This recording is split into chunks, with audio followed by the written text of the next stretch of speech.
Good morning. I just thought I would hop on here for just a second and share something that I just read in my Bible reading. And I don't know if I've shared this before, but I've read my Bible through in a year in the past, and I've read my Bible different ways, different times. So this year I have the YouVersion app on my iPad, and I've chosen a plan where it's through the Bible in a year, but it's a little bit here and a little bit there. So right now I'm reading, like for today, I read in Matthew, and then I read in Leviticus and also in Proverbs. So what I want to share with you today is what I read in Proverbs. And I've heard this verse so much, I probably could say it from memory. You can see little Hudson's, well, I'm sorry. It is our wagon that my husband put together with Olivia, and all the grandkids will get to use it. I keep calling it Hudson's wagon, but it's for everybody. But right now, Hudson's the only one, so he gets to have it. So we haven't taken it outside. So if the weather's bad when he comes, Grandpa can give him wagon rides through the house. So anyway, yeah, there's the wagon right there. So anyway, back to what I was thinking about was this verse, and I'm sure it's familiar to most of us, but it just really hit me today. And the verse is Proverbs 26, verse 20. And the verse says, "Where no wood is, there the fire goeth out. So where there is no talebearer, the strife ceaseth." And so I am very much, my personality lends towards being a little bit more, maybe not necessarily a peacemaker, but I don't like arguing. I don't like the conflict. Not a great quality when you're parenting, but I usually am, I don't know. I tend to sometimes be more like, okay, whatever. But if your personality is not the same sometimes, and even me, I find myself, I'll be in a situation and I'm in a strife, well, it's not strifeful, what would it be? Stressful for sure. Strife-filled situation, that's probably the proper way to say that. And this verse is so true, that if I can just, it says, where there is no talebearer, the strife ceaseth. And so talebearer I think of as a tattletale, but also what that verse made me think of is, the old adage, it takes two to tango, right? Sometimes if maybe you find that there's a lot of strife, like your life is full of strife, sometimes we can be the ones, we just take a step back and say, you know what, I'm sorry that you're upset about that, but I'm not going to join in on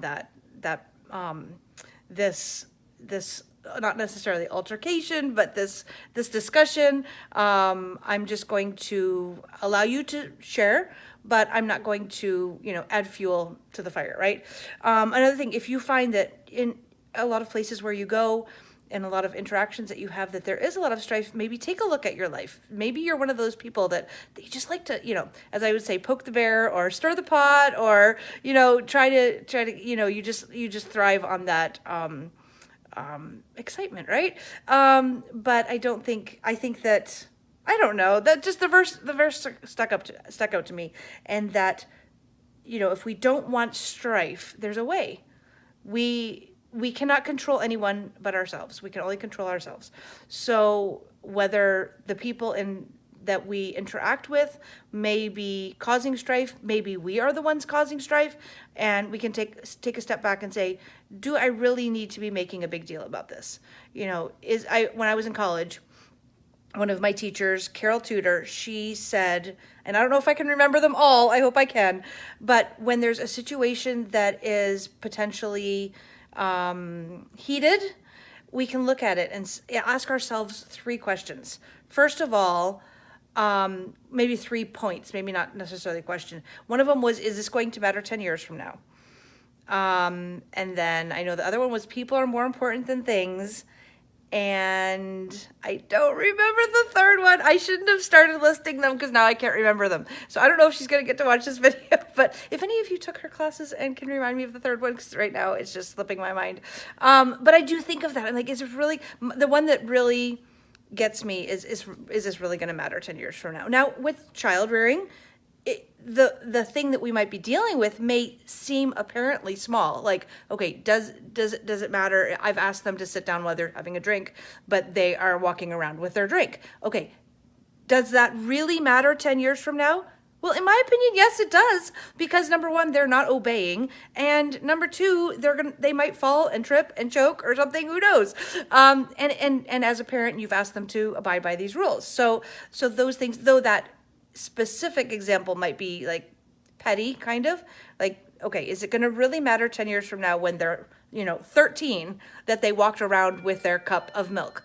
Well, maybe not that actual action, but if I've asked them to sit and they're disobeying, the pattern of disobedience will definitely matter 10 years from now. Do you know what I mean? So anyway, I don't know. I just felt like getting on here and sharing a little bit about, I think we would all be happy with less strife in our life. And I don't have a lot of strife in my life, but I have a pretty peaceful life. But I just, that verse just stuck out at me today. And so I just thought I would share that where there is no talebearer, the strife ceaseth. And I know sometimes people, they just love like, oh, did you hear? Or, I have to tell you about this. This is what I saw. This is what I heard.